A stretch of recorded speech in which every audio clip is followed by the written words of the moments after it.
Olá, pessoal, tudo bem? Queridos alunos e alunas do 10º semestre de Faculdade de Direito, estou aqui a convite do grande professor João José. Ele me fez aqui um convite bastante honesto e bastante carinhoso para que participasse com vocês, gravasse um pequeno vídeo com vocês e falar um pouquinho sobre o tema da discriminação racial, né, dentro da temática dos direitos humanos, para sugerir esse vídeo aqui, foi uma espécie de uma provocação para os alunos começarem a discutir, né, numa aula virtual, sobre esse tema da discriminação racial. Aliás, um tema que por si só já seria fundamental, extremamente relevante, para a gente pensar e trabalhar com esse tema numa sociedade tão desigual, uma sociedade tão assim, heterogênea como a sociedade brasileira. E um tema que já seria interessante por si só, ele ganha áreas de importância ainda maior depois dos acontecimentos recentes que nós estamos acompanhando nas últimas semanas, que aconteceu especialmente nos Estados Unidos, mas não só, né? Nós tivemos ali uma morte brutal de um homem negro, George Floyd, por um policial branco em Minneapolis, Estados Unidos, e que acabou servindo como assim, um gatilho para a ocorrência de uma série de protestos nos Estados Unidos inicialmente, depois em vários países ao redor do mundo, na Europa, etc. Aqui no Brasil tivemos também já registros de manifestações cobrando uma política pública de integração da população negra afrodescendente, no que diz respeito assim, aos benefícios sociais de uma forma mais ampla, né? Então esse tema é extremamente relevante, extremamente importante e ganha aqui acho que um ar de importância ainda maior diante desse pano histórico, esse pano de fundo histórico que a gente está vivendo agora.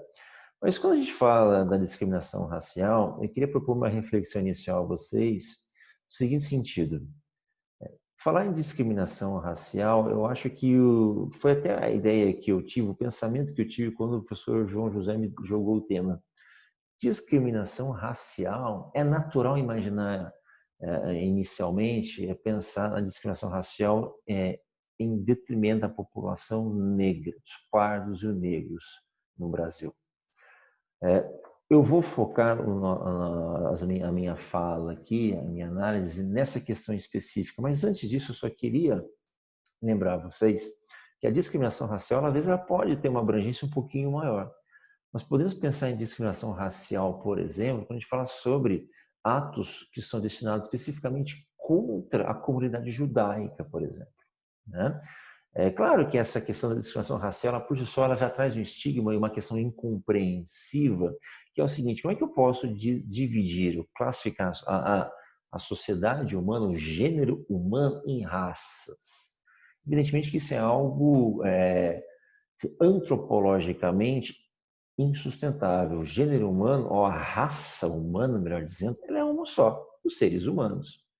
A tentativa de classificar em raças é uma tentativa arbitrária de você classificar e hierarquizar através de aspectos fenótipos, populações, e aí, assim, classificar é você trazer hierarquias entre populações, ou grupos populacionais mais importantes ou dotados de atributos melhores do que outros. E aí naturalizar e legitimar uma espécie de uma dominação de certos grupos em detrimento de outros. Então, o critério de raça, classificar ou dividir a raça humana em sub-raças, arianos, negros, amarelos, evidentemente que isso é antropologicamente insustentável.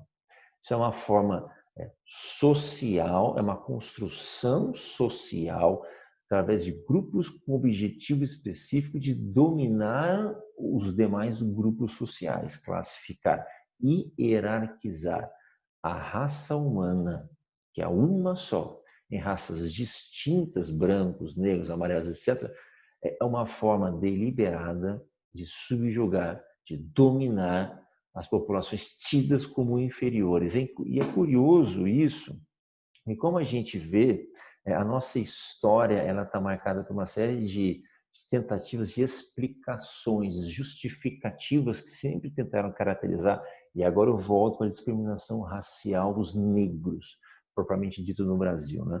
É impressionante como a história ela traz assim, bastante elementos, né?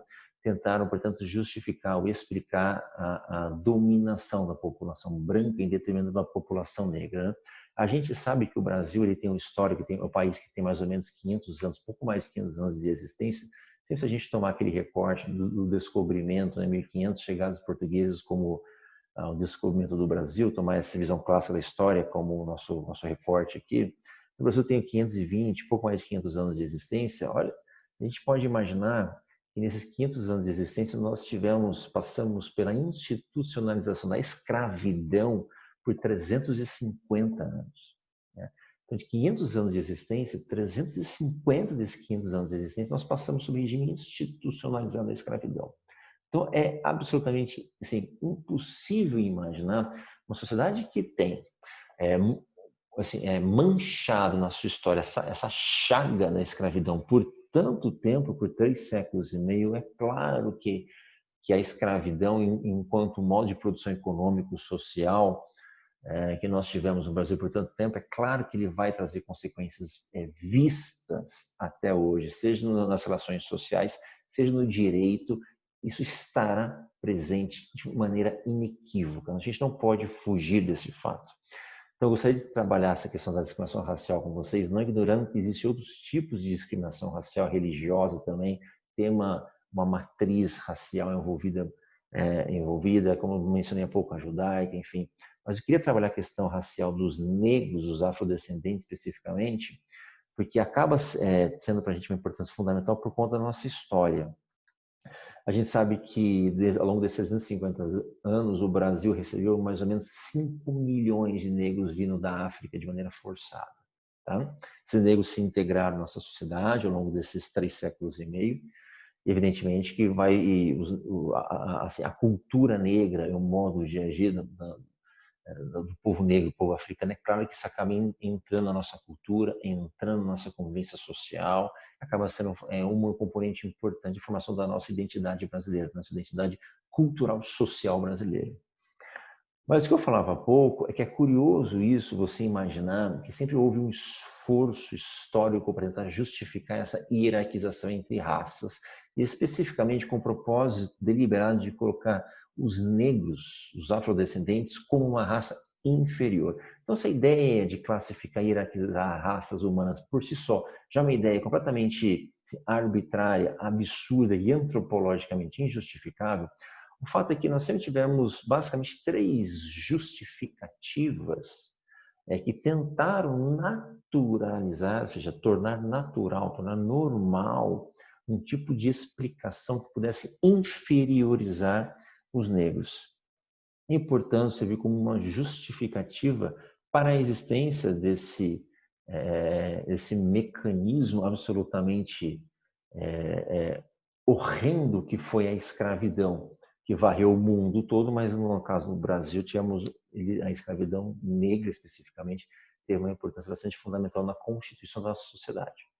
Então, tínhamos assim, basicamente 3 justificativas históricas que tentaram explicar a escravidão e a inferioridade da raça negra. Nós temos uma justificativa teológica, filosófica e uma justificativa psicológica.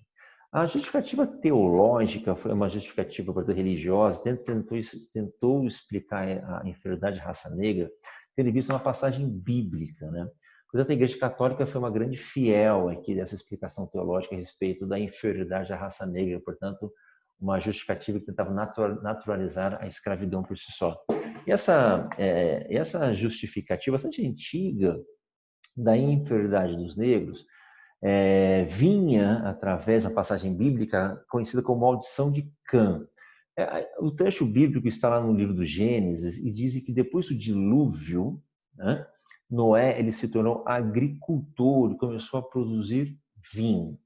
Certo dia, Noé ele embriagou-se, tá? E acabou dormindo nu. Um de seus filhos, que é o Cã, que é o seu filho mais novo, ele viu a nudez do pai, Noé, e ao invés de cobrir, ele foi chamar os outros irmãos e contar para os outros irmãos o que estava acontecendo. Tá? Noé ficou furioso com isso e Noé lançou uma maldição sobre o filho mais novo dele. Noé diz o seguinte, e assim, a maldição, na verdade, ela foi jogada sobre a descendência do seu filho mais novo, a descendência do seu filho Cã, e especificamente sobre o filho do seu filho, por exemplo, sobre o seu neto chamado Canaã.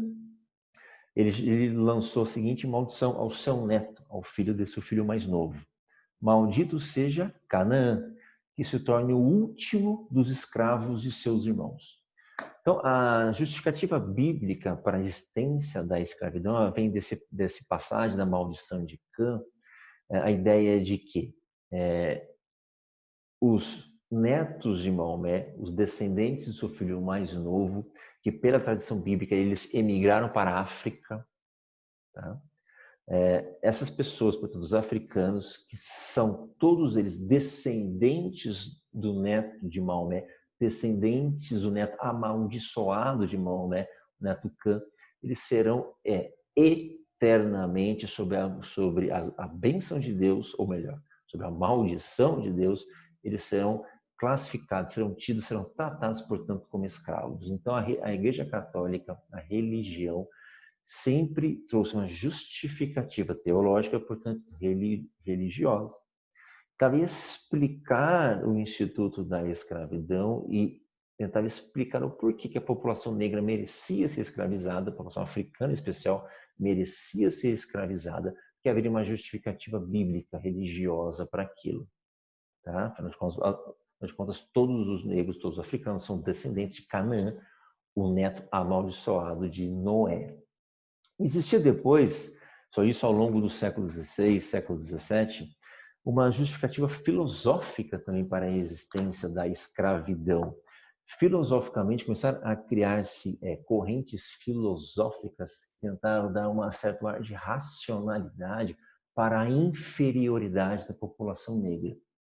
Deixa eu ler para vocês, se permite ler para vocês uma pequena passagem do grande filósofo iluminista britânico chamado David Hume, conhecido de muitos de vocês, que ao longo do século XVIII, 1748, portanto, século XVIII, ele escreveu a seguinte passagem. Veja bem, disse o David Hume, abre parênteses, abre aspas, eu suspeito que os negros, como em geral todas as outras espécies de seres humanos, sejam naturalmente inferiores aos brancos. Ele continua. Nunca houve entre eles nação alguma tão civilizada quanto entre os brancos. Nenhum grande inventor entre eles, nenhuma arte, nenhuma ciência.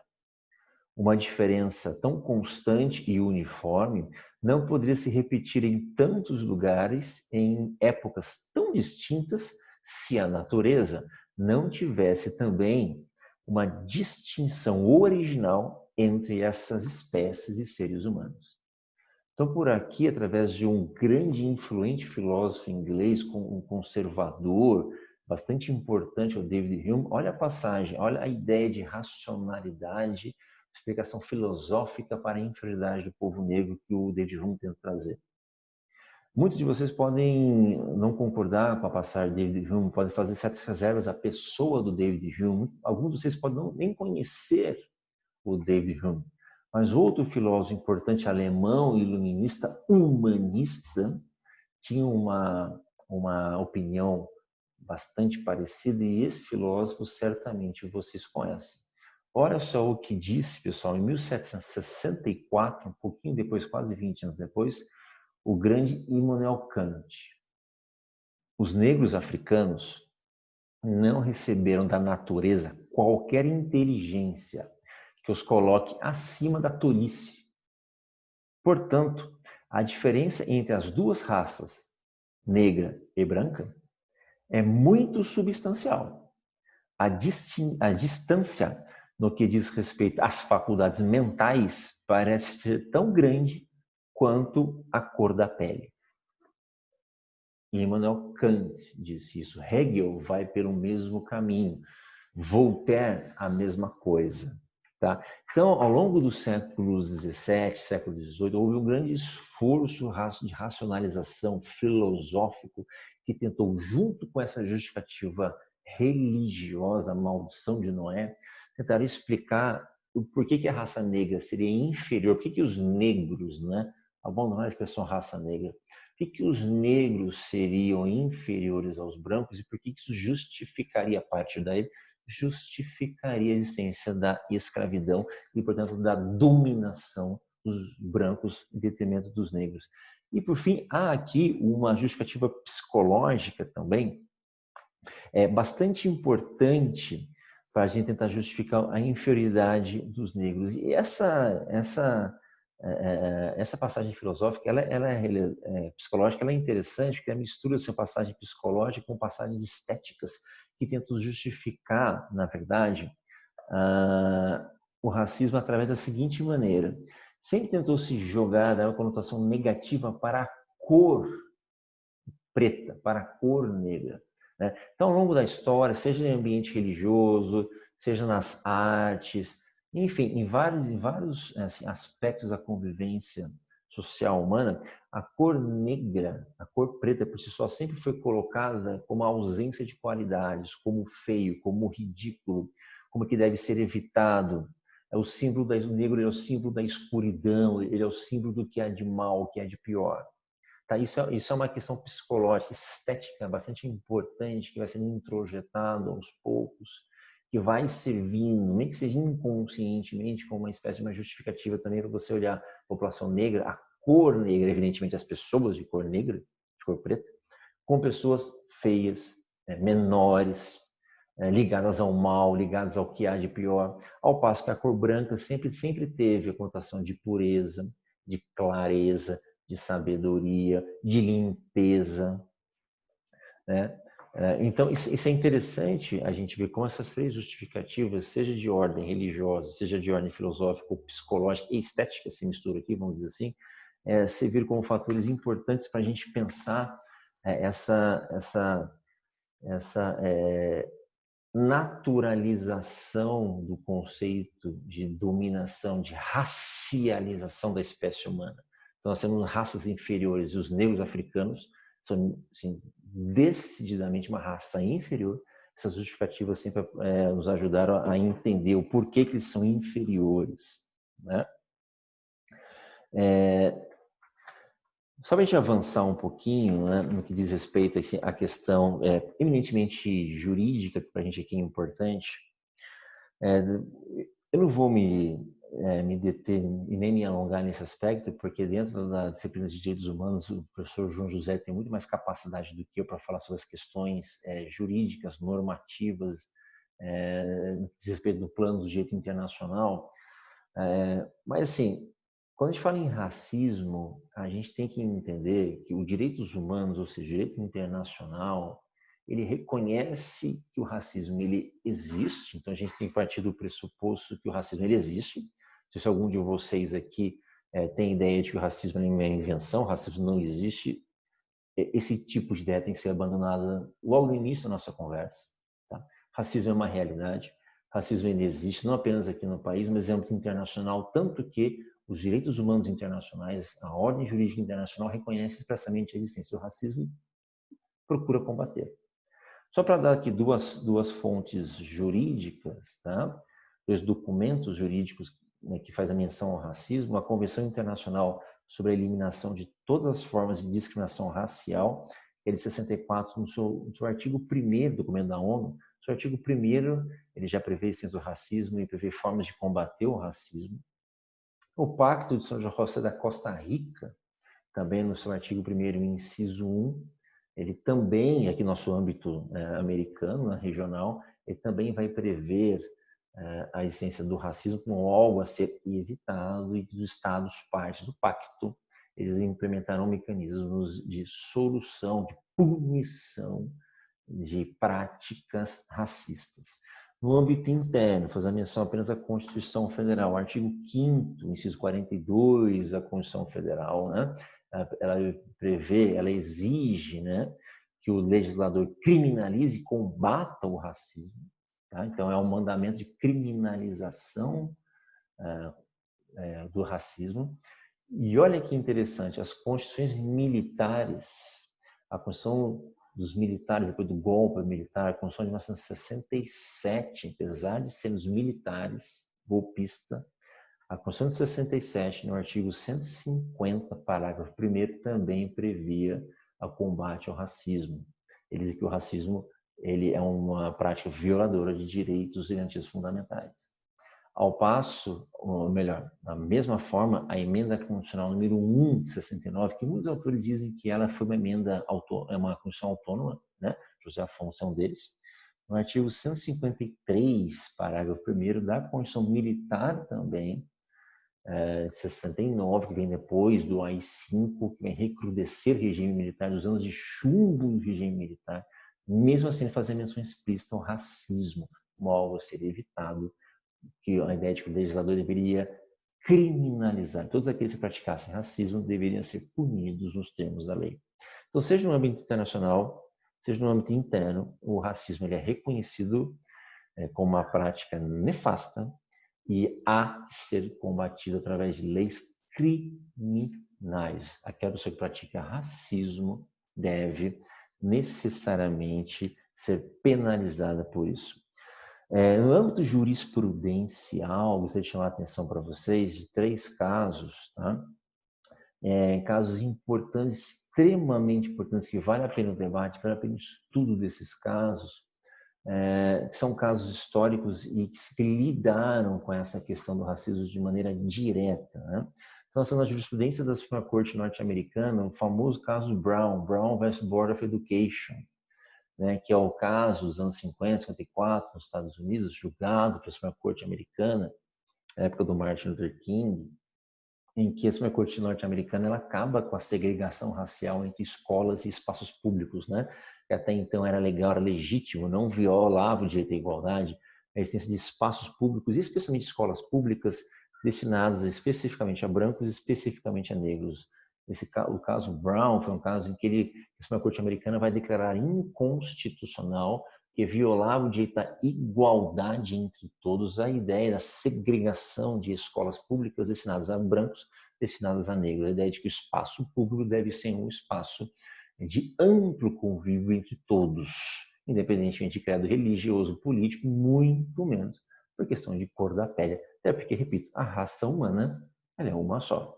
Nós temos o caso julgado pelo Tribunal Constitucional da Espanha, o famoso caso Violeta Friedman, um caso bastante importante, que é o caso em que o Tribunal Constitucional Espanhol disse resumidamente o seguinte, que a liberdade de expressão, e olha como isso é importante para a gente hoje aqui no Brasil, que a liberdade de expressão e de manifestação do pensamento, ela não pode servir como um escudo para a prática de atos racistas. Tá? Então, embora todos nós, em regimes democráticos, temos a liberdade de expressão com um grande valor fundamental, e eu tenho um livro escrito sobre isso, como vocês sabem. Então, eu sou um grande defensor da liberdade de expressão, entretanto, evidentemente que ela não pode ser um anteparo para a prática de crimes. Não pode ser um anteparo para a prática de atos nitidamente racistas. Tá? E o Tribunal Constitucional Espanhol, nesse caso Violeta Friedman, ele asseverou, deixou claro isso. Um outro dado bastante importante, vale a pena o debate, vale a pena a leitura, vale a pena conhecer o caso, que ele é sempre multicitado, esse caso bastante relevante. E o Tribunal Europeu de Direitos Humanos também, pessoal, era um caso julgado pelo Tribunal Europeu, um caso bastante famoso também. O Tribunal Europeu, ele deu a definição do que é discriminar. O que é discriminação? O Tribunal Europeu vai falar o seguinte, abre aspas, discriminar portanto, isso é proibido, deve ser penalizado, criminalizado. Tá? Então, discriminar é tratar de modo diferente, sem uma justificação objetiva e razoável, pessoas situadas em condições substancialmente similares. As pessoas que estão em situações similares não podem, sem uma justificativa razoável, ser tratadas em situações de maneira desigual. E aqui eu gostaria de lançar uma pergunta a vocês para reflexão. Pessoas que estão em situações iguais, aqui no Brasil, quando a gente pensa entre brancos e negros, especificamente sobre a população afrodescendente, a população negra. Aqui no Brasil, a população negra, os negros, que pelo IBGE formam negros e pardos, né? Pelo IBGE formam 55% da nossa população, portanto a maioria da nossa população, que pelo IBGE os negros e os pardos eles contam com 115 milhões de habitantes. Nós, no Brasil, somos a segunda população no mundo com o maior número de negros e pardos. A gente só perde para a Nigéria. Portanto, somos maiores de que temos o maior número de negros e pardos no Brasil do que 99% dos países africanos. Tá? Então, eu pergunto a vocês, a população afrodescendente, negra e parda no Brasil, ela é tratada, essa população, esse núcleo, ele é tratado da mesma maneira do que os brancos são? Assim, eu imagino qual que seria a resposta. A resposta é não, não é. E aqui, como é que eu imagino, como é que eu posso pegar os dados para tentar justificar essa desigualdade na forma de tratamento? Eu sugeriria para vocês pensar através de dois grandes exemplos aqui para a gente ver essa diferenciação entre o tratamento que se tem entre negros e brancos. Primeiro exemplo, a gente pode pegar é o exemplo das escolas públicas, o exemplo da educação, sistema educacional. A gente pode analisar quantos brancos, quantos negros fazem parte do sistema educacional, quantos conseguem terminar todas as etapas do ciclo da educação básica, para terminar o ensino médio, quantos conseguem acessar o ensino superior entre brancos e negros, qual o índice de evasão escolar entre negros e brancos. Ou seja, o que eu quero dizer com isso? Entre brancos e negros, qual a porcentagem de alfabetizados? Isso eu quero dizer. Eu vou dar alguns números para vocês bem rapidamente, tá? Bem rapidamente. Há documentos públicos, estatísticas públicas do ano passado, dizendo que 44% dos negros e pardos no Brasil não concluem a educação básica, ou seja, não chegam ao final do ensino médio e colegial. Só para a gente ter uma ideia. Tá? Ao passo que a gente vê os brancos, esse número passa de 80%, 75%, 80%. Então, a questão sem falar o acesso ao ensino superior. Essa questão do sistema educacional, ela é um grande exemplo, um grande termômetro para a gente analisar essa discrepância, a discriminação propriamente dita, que nós temos entre brancos e negros.